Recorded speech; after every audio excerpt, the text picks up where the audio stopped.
ਕੋਰੇ ਵਰਗ ਕਿਤਾਬ ਨਹੀਂ ਹੁੰਦੇ, ਪੱਥਰ ਦਿਲ ਗੁਲਾਬ ਨਹੀਂ ਹੁੰਦੇ। ਉਹ ਬੁੱਲਿਆ ਯਾਰੀ ਸੋਚ ਕੇ ਲਾਈ, ਯਾਰਾਂ ਨਾਲ ਹਿਸਾਬ ਨਹੀਂ ਹੁੰਦੇ। پھر ذرا نکلے اس حساب کتاب سے بات، بلیا یاری سوچ کے لائیں، یارہ نال صاحب نہیں ہوندے۔ پھر ذرا بڑا ذہن کرے، چھوڑے اپنے حساب، یبصرون علی انفسہم وَلَنَبْلُوَنَّکُمْ بِشَیْءٍ مِنَ الْخَوْفِ وَالْجُوعِ وَنَقْصٍ مِنَ الْأَمْوَالِ وَالْأَنفُسِ وَالثَّمَرَاتِ۔ پھر حساب کتاب سے نکلے، پھر امام علی مقام کی طرح یہ سوچ بنائے کہ حسین کے بچے چلے جائیں تو کوئی حرج نہیں، امت پر آنچ نہیں آنی چاہیے۔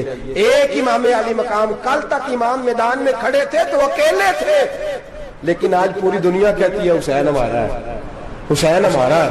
آج نظریہ امام علی مقام زندہ ہے، تو اکیلا ہے تو کھڑا ہو، یہ نہ کہا کر چھوٹی سی مسجد ہے، ایک کونا کا کھڑکاوا، مولانا تقریر کر رہے ہیں تو کیا بنے گا؟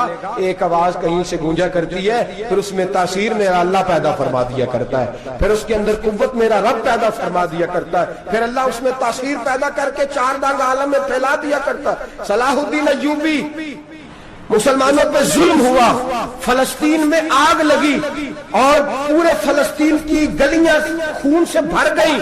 ایک دن کے اندر 70,000 مسلمان قتل ہوا۔ گھوڑوں سے سڑکوں پہ چلا نہیں جاتا تھا، گھوڑے پھسلتے تھے، اتنا خون تھا، اور کچی سڑکیں تھی، اتنا خون تھا۔ پہلے کچی زمین نے خون پیا، پھر خون اس سے باہر آیا، پھر بھی اتنا سخت 70,000 آدمی قتل ہوا۔ صلاح الدین ایوبی کون تھے؟ میرے غوث اعظم جیلانی کے مدرسے کے طالب علم تھے۔ جامعہ نظامیہ مدرسہ، یہ مدرسے ہیں جنہوں نے دین کے مجاہد پیدا کیے، مدارس ہیں جنہوں نے دین کے مجاہد پیدا کر کے پوری دنیا کے اندر پھیلائے ہیں۔ مدارس کے اندر دہشت گردی آئی، میں اختلاف نہیں کرتا، لیکن ابھی بھی مدرسے ہیں جن مدرسوں سے رسول اللہ کے دین کا سچا درس دیا جاتا ہے، امن، پیار اور محبت کی فضا کو عام کیا جاتا ہے وہ مدارس، اور انشاءاللہ قیامت کی صبح تک وہ مدرسے قائم رہیں گے۔ صلاح الدین ایوبی مدرسے کے طالب علم ہے، مدرسے کا، لیکن مدرسہ اس کا تھا جو ساتھ درویش بھی تھا، جو ساتھ اللہ رسول کے احکامات محبت کے ساتھ پھیلانے والے غوث اعظم جیلانی کا مدرسہ تھا۔ اس مدرسے کا پڑھنے والا طالب علم، دیکھیں نا، علم دین شہید کون تھا؟ نعتیں پڑھنے والا تھا نا، ختم دلانے والا تھا۔ عامر چیمہ شہید کون تھا؟ نعتیں پڑھنے والا تھا نا۔ یہ نعتیں وہ چیز ہوتی ہے جو دلوں کے اندر اثر پیدا کر دیتی ہے، جو نبی پاک کی محبت کو پروان چڑھاتی ہے، اور یہی چراغ جلے گا تو روشنی ہوگی۔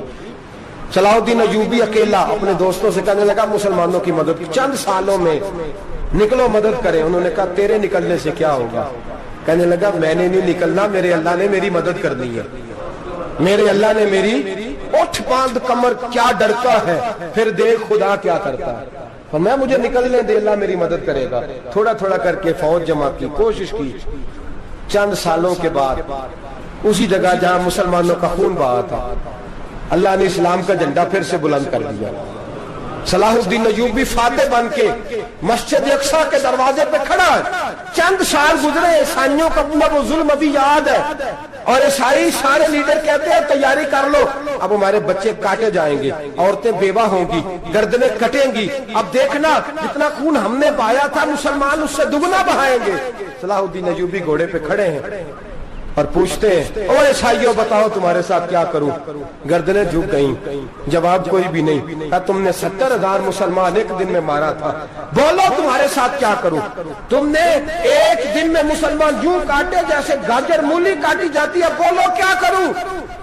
عیسائی کہنے لگے ہمیں اپنے ظلم یاد ہے، تشدد یاد ہے، بربریت یاد ہے، تو بہتر جانتا ہے تو نے کیا کرنا ہے۔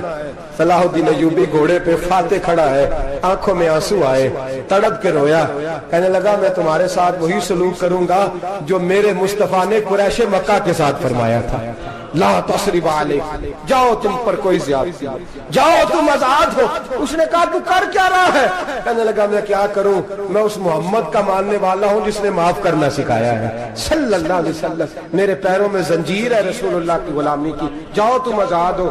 اس نے کہا تم آزاد ہو، لوگوں نے کلمہ پڑھنا شروع کر دیا، اشہد ان لا الہ الا اللہ واشہد ان محمدن عبدہ۔ سارے قبیلے کے کچھ نہ کچھ لوگ مسلمان، ایک قبیلہ رہ گیا مسلمان نہیں ہوتا۔ صلاح الدین ایوبی اپنے خیمے میں بیٹھے ہیں تو ایک بی بی آ گئی، اس قبیلے کا کوئی شخص مسلمان نہیں ہوتا۔ بی بی آئی، آگے کہنے لگی میرے 4 بیٹے جنگ میں کھو گئے، چھوٹے چھوٹے بچے،